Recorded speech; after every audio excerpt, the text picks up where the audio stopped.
പൂർത്തിയാക്കിയ ശേഷവും യോഗ്യതയ്ക്കൊത്ത ജോലി ലഭിക്കാത്തതും സ്റ്റാമ്പ് 1G എക്സ്റ്റൻഷൻ ലഭിക്കുമോ എന്ന ആശങ്കയും കാരണം നിരവധി വിദ്യാർത്ഥികളോട് രാജ്യം വിടാൻ ഐറിഷ് സർക്കാർ നിർദ്ദേശിച്ചിരിക്കുകയാണ്. എന്താണ് ഈ പ്രതിസന്ധിക്ക് പിന്നിലെ യഥാർത്ഥ കാരണം?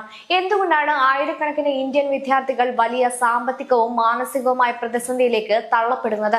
മികച്ച വിദ്യാഭ്യാസം, ഉയർന്ന ശമ്പളവുമുള്ള ജോലി, പഠനം കഴിഞ്ഞാൽ 2 വർഷത്തെ തൊഴിലവസരം, ഇത്തരം വാഗ്ദാനങ്ങളാണ് ഇന്ത്യയിൽ സംഘടിപ്പിച്ച വിദ്യാഭ്യാസ മേഖലയിലൂടെ ഐറിഷ് വിദ്യാഭ്യാസ സ്ഥാപനങ്ങൾ മുന്നോട്ട് വെച്ചത്.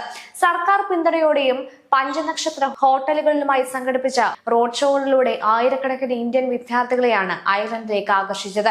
എന്നാൽ യാഥാർത്ഥ്യം ഇന്ന് തികച്ചും വ്യത്യസ്തമാണെന്നാണ് വിദ്യാർത്ഥികളുടെ ആരോപണം. പഠനം പൂർത്തിയാക്കിയിട്ടും നിരവധി പേർക്ക് യോഗ്യതയ്ക്കൊത്ത ജോലി ലഭിക്കുന്നില്ല. അതേസമയം സ്റ്റാമ്പ് 1G 2ാം വർഷത്തേക്ക് നീട്ടിക്കിട്ടുമോ എന്ന ആശങ്കയും വിദ്യാർത്ഥികളെ വേട്ടയാടുകയാണ്. റിപ്പോർട്ടുകൾ പ്രകാരം സ്റ്റാമ്പ് 1G എക്സ്റ്റൻഷൻ അനുവദിക്കാതെ ഇതിനകം